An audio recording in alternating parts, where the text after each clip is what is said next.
È iniziato il processo d'appello per il crack della Banca Popolare di Vicenza, prima udienza nell'aula bunker a Mestre, dove si avvia il secondo atto dopo un anno dalla sentenza di primo grado. L'ex presidente Gianni Zonin era stato condannato a 6 anni e 6 mesi, assieme all'ex vice direttore generale Emanuele Giustini a 6 anni e 3 mesi e agli ex vice DG Paolo Marin e Andrea Piazzetta a 6 anni.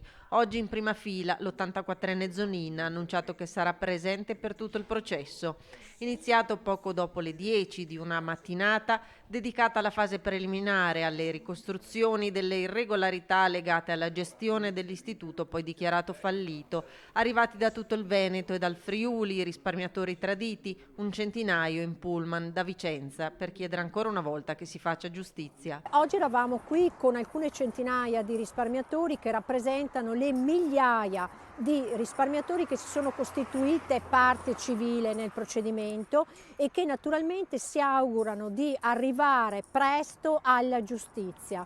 Ci è stato garantito che il procedimento avrà un ritmo serrato proprio per evitare quella che è la spada di Damocle che pende purtroppo sulle teste di tutti noi operatori, noi associazioni e soprattutto sulle teste dei risparmiatori azzerati. Quello che ci auguriamo naturalmente è che venga fatta giustizia.